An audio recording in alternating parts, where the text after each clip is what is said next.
Hello and welcome to Frontrunner Motorsport. A couple of the junior categories of single-seater racing have come and gone. Whether or not you're a fan of Formula Regional Middle East and Oceania, or you've never heard of it and spent the last month hungover and on the bubble of existence and non-existence, there are some important names you should keep track of. Some of these young drivers will be big names in the future. If you watched my videos on the New Zealand Grand Prix recently, then you know the likes of Lance Stroll and Lando Norris made early steps in their career in New Zealand. Likewise, Andrea Kimi Antonelli is a name on the lips of many right now, and he is a champion in the Middle East. So here is a list of the winners and losers of the early year Formula Regional Series in New Zealand and the Middle East. Who impressed and who did untold damage to their careers. There isn't a set number, just some loose thoughts about several young drivers I'll be keeping track of for better or worse. So make sure you subscribe to the channel and let's jump into the video. Starting with New Zealand, because honestly, I don't have too much to say about this series in 2024. Most of the drivers involved did exactly as I thought they would. Michael Shin maybe slightly outperformed expectations, but he still wasn't incredible. Someone who was incredible was Roman Belinsky, a driver I completely slept on and believed had no chance whatsoever. Well, he definitely proved me wrong.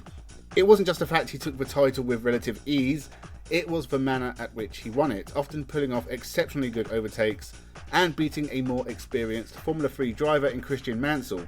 That, to me, puts Roman Belinsky in and around the top 10 of Formula 3, something we are not going to see put to the test in 2024 as he embarks on his third season of Formula Regional Europe, a series he has finished 18th in 2022 and 21st in 2023.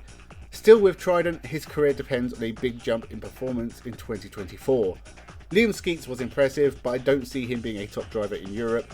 Maybe he'll do exactly what Callum Hedge did in 2023 and try his hand in America, or maybe return to Japan. He's good enough to be a decent GT racer or maybe even V8 supercars, but I doubt Formula 1 is in his future. Christian Mansell has to be the biggest loser of the series. He came in with the highest profile, the most experience of New Zealand tracks. It should have been a slam dunk for him, but he was dominated by Roman Belinsky.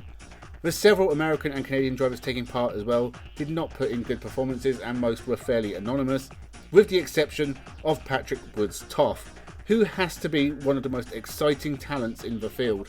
The Canadian was North American Formula 4 champion in 2023 and really excelled here, fighting near the front in almost every race and scoring a few podiums for a credible third place overall. This is only the second championship he has raced in, and that has to be a good sign of what a talented young driver he is. I can see him in Formula Regional America in 2024, and then if successful there, he could have a choice between Europe and Indy NXT, and only time will tell which way his career will go.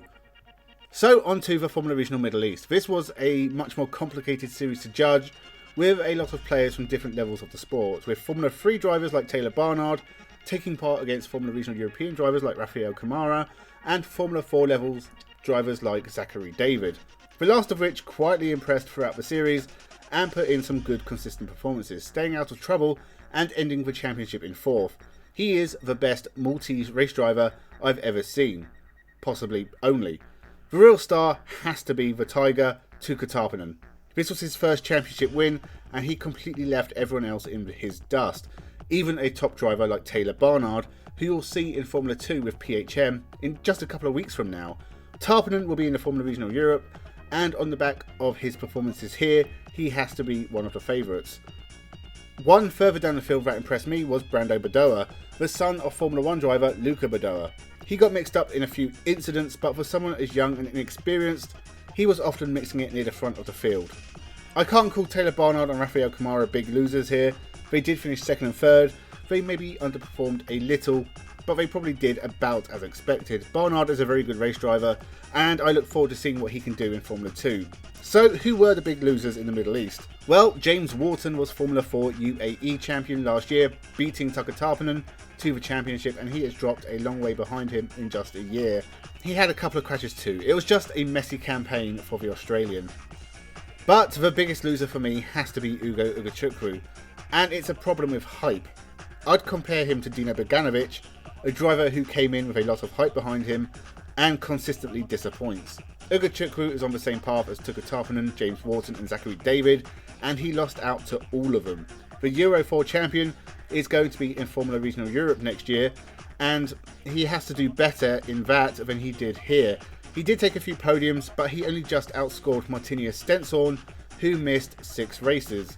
Ugochukwu has been bigged up a lot over the last year, but he has to come good in 2024. In much the same way, Dino Boganovic's career is hanging by a thread, and he faces getting lost in the shuffle. The same could happen to Ugochukwu.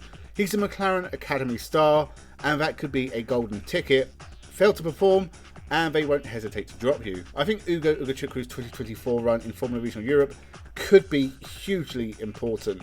I'm sure he gets to Formula 3 in 2025, but Formula 1 is still a long way away from there.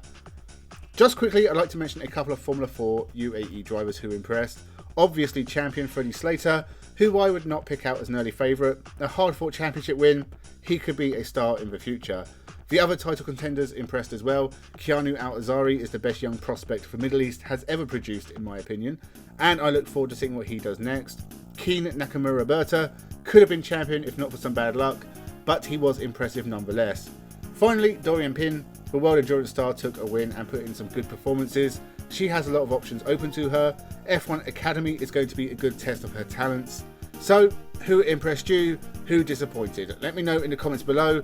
Make sure you subscribe to the channel. Thank you for watching and have a good one.